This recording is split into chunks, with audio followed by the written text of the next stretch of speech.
Welcome back. In this lesson, you'll learn all about a data structure called the stack.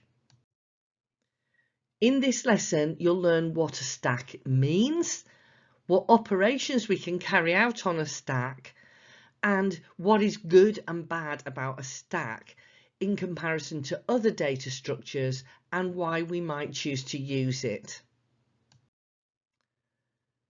The key thing about a stack is although it can contain lots of different items of data, the computer or the program can only access a single data location. So only one of the data locations in the stack is available.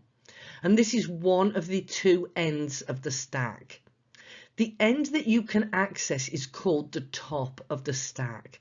So if we want to add or take away items from the stack, we always have to do it at one end. And there are only two things we can do. We can put a new item onto the top of the stack. You imagine putting a book onto the top of a pile of books. The word for that is push. The other thing we're allowed to do is take the top item off the stack, and that's called pop. And those are the only two things we're allowed to do with a stack. We're not allowed to look at any of the other values in the stack. Sometimes in stack programs we add further commands. One called top or peek lets you look at the value at the top of the stack without taking it off.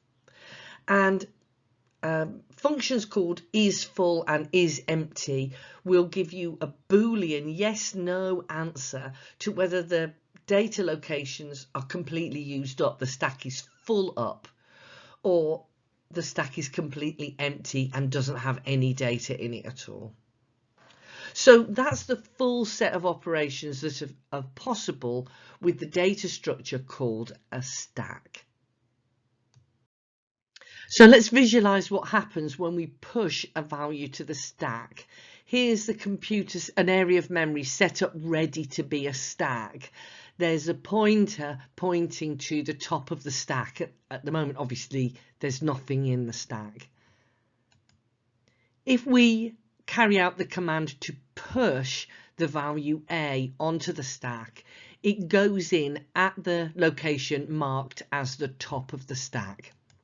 So A goes into the first memory location and the top of the stack moves up by 1.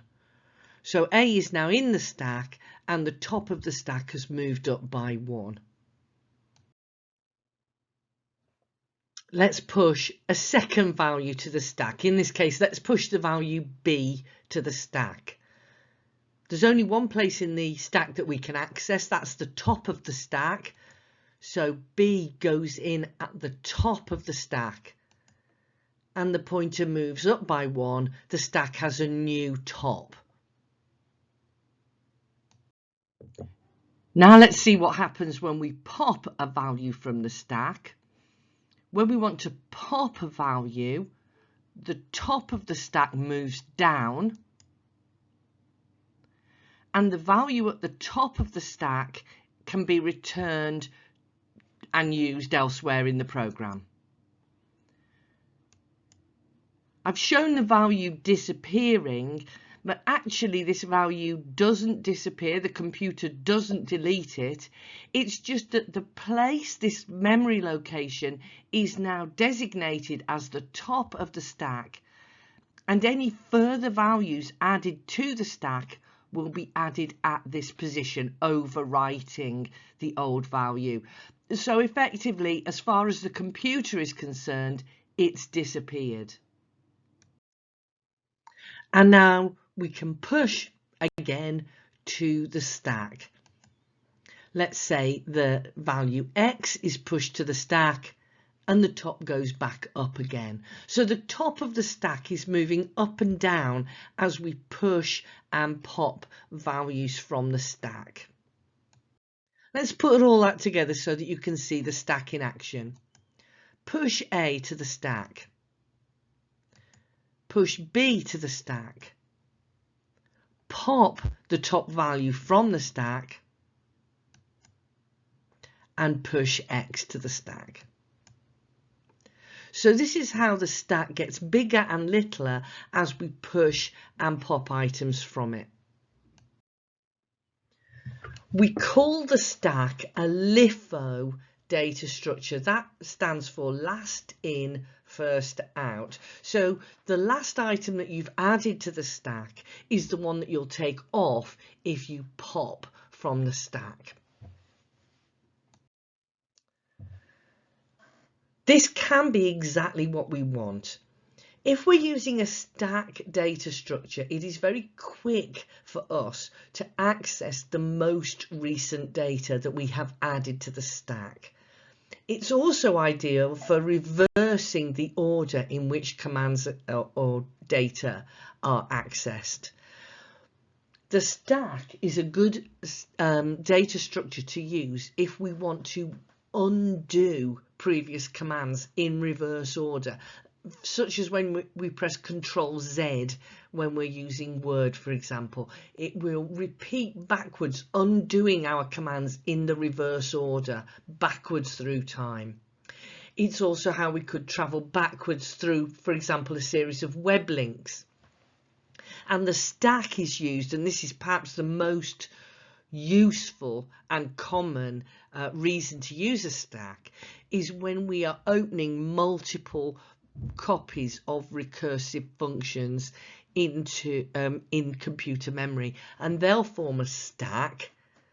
And then when we reach the base case, that's the top of the stack, and then we'll undo each of the versions of the function one after the other in memory. So long story short, a stack is useful for reversing the order in which we've done things, and particularly for recursive functions.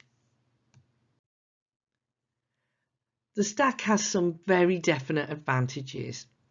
All the data in the stack has to be accessed through at one particular point, the top of the stack. That means all operations in the stack take a single operation. Anything we do to the stack takes a single operation. The big O value is 1. And there's no wasted space. The data is piled on top of each item of data, fits on top of the next. So no wasted time, no wasted space. It's a very efficient data structure.